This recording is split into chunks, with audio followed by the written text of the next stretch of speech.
Bismillahirrahmanirrahim. Assalamualaikum warahmatullahi wabarakatuh. Perkenalkan, nama saya Dea Ardania. Saya dari Prodi Manajemen Bisnis Syariah semester 4. Di sini saya akan menjawab pertanyaan-pertanyaan dari soal yang telah diberikan oleh Ibu Ulan selaku dosen pengampu mata kuliah Akuntansi Manajemen untuk memenuhi tugas ujian akhir semester. Nah, langsung saja untuk soal yang pertama itu ada akuntansi manajemen. Itu adalah suatu proses atau kegiatan akuntansi yang tujuannya itu untuk menyajikan laporan-laporan usaha atau organisasi tertentu untuk kepentingan pihak internal yang meliputi perencanaan atau pengambilan keputusan. Nah, yang dihasilkan oleh akuntansi manajemen itu berupa laporan keuangan, bisa berbentuk neraca dan sebagainya. Kemudian nomor yang kedua atau nomor 2, biaya tetap diskresioneri itu adalah biaya tetap yang bisa dikurangi atau dieliminasi oleh manajemen tergantung kebijakan manajemen. Nah, contohnya itu biaya riset atau biaya konsultasi. Kemudian biaya variabel diskresioneri itu adalah biaya variabel ini pemasukan dan pengeluarannya itu sebanding dengan sifatnya sesuai dengan manajemen. Nah, contohnya itu persenan komisi penjualan dan pelatihan karyawan. Kemudian biaya semi variabel itu adalah biaya yang jumlahnya berubah-ubah secara tidak profesional, yang mempunyai hubungan dengan perubahan kuantitas barang yang diproduksi. Contohnya itu biaya listrik, abonemen, dan biaya telepon.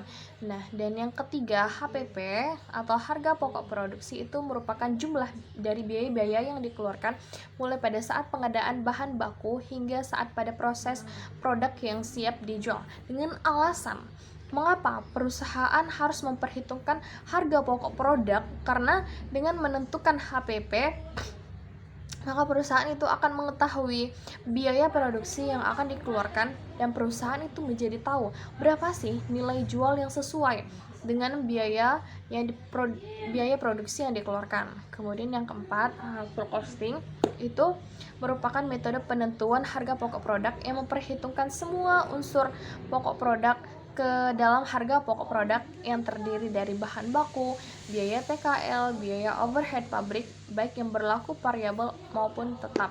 Kemudian variable costing. Nah, itu merupakan metode penentuan harga pokok produk yang hanya memperhitungkan biaya produksi yang berperilaku variabel ke dalam harga pokok produksi yang terdiri dari biaya bahan baku, biaya TKL, dan biaya overhead pabrik variabel. Yang ketiga, itu ada activity based costing, yang dimana merupakan metode penentuan harga pokok produk yang ditujukan untuk menyajikan harga pokok produk secara cermat bagi kepentingan manajemen dengan digunakan untuk menghasilkan pokok produk. Nah, perbedaan dari ketiganya itu, jika full costing dengan variable costing itu menitik beratkan penentuan harga pokok produknya hanya pada fase produk saja, maka activity based costing itu menitik beratkan penentuan harga pokok produknya di semua fase pembuatan produk sejak fase desain dan pengembangan produk hingga penyerahan produk ke konsumen.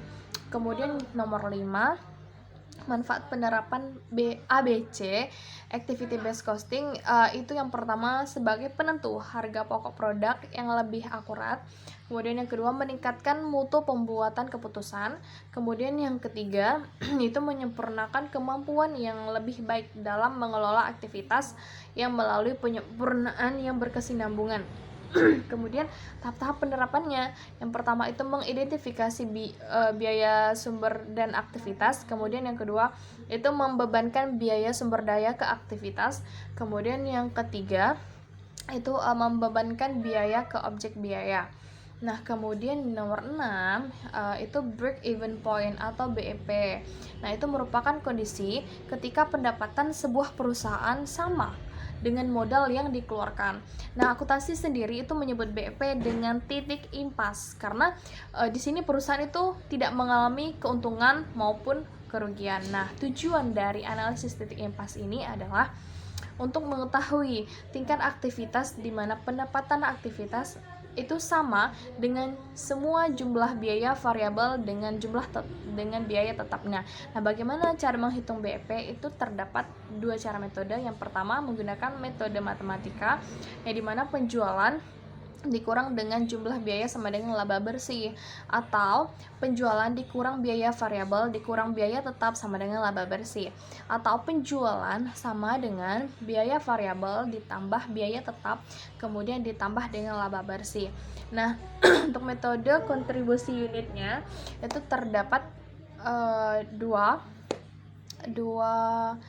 Yang pertama itu titik impas dalam unit sama dengan biaya tetap dibagi margin kontribusi per unit. Nah, untuk titik impas rupiahnya adalah biaya tetapnya dibagi dengan rasio margin kontribusi.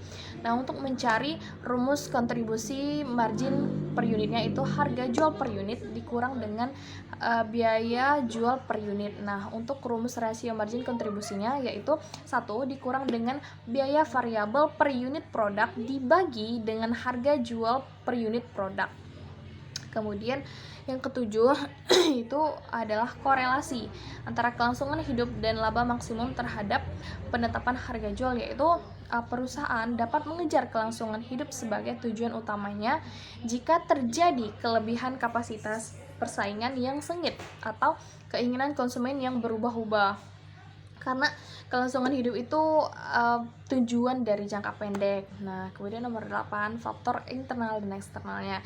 Untuk faktor internalnya itu tujuan perusahaan, strategi bauran perusahaan, kemudian biaya, dan pertimbangan organisasi. Nah, untuk di faktor eksternalnya itu yang pertama ada pasar dan permintaan, kemudian yang kedua itu ada biaya, harga, dan penawaran dari pesaing, dan yang ketiga itu ada keadaan perekonomian. Nah, untuk nomor 9, strategi penetapan harga untuk produk baru. Terdapat dua juga. Yang pertama itu harga mengapung atau skimming price. Nah, mematok harga tinggi pada produk yang dihasilkan itu diharapkan bisa menutup harga dan menghasilkan laba maksimum.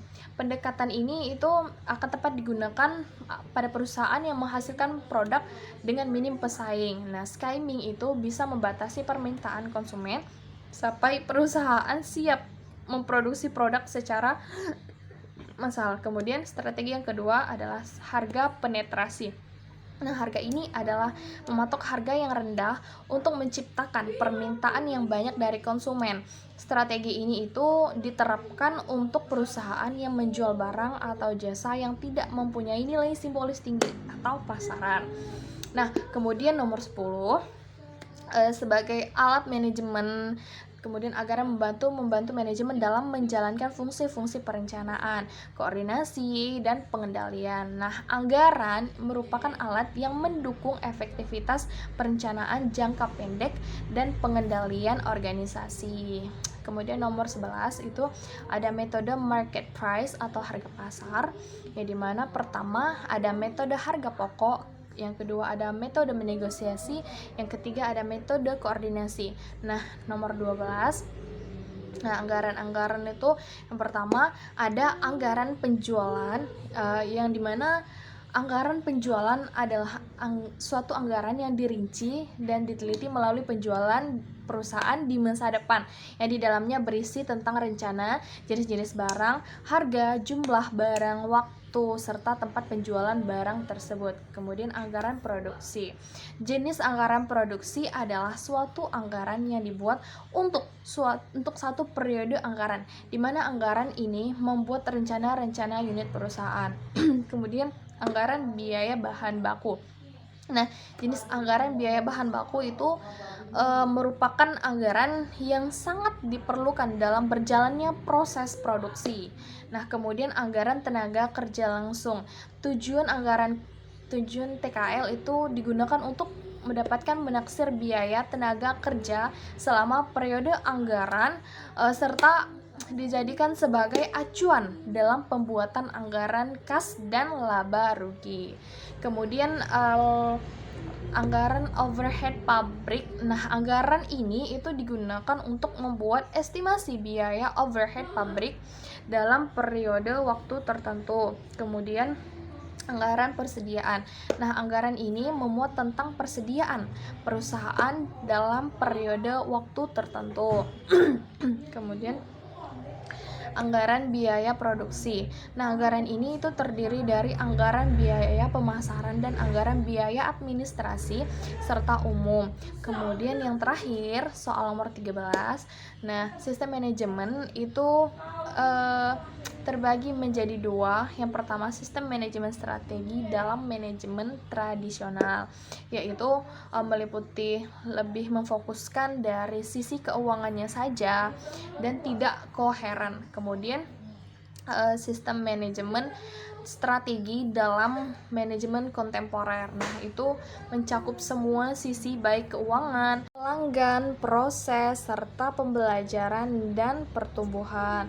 Lalu koheren, terukur, dan berimbang. Nah, sekian mungkin jawaban dari pertanyaan soal UAS Akuntansi Manajemen Syariah yang dapat saya jawab. Kurang dan lebihnya mohon maaf. Assalamualaikum warahmatullahi wabarakatuh.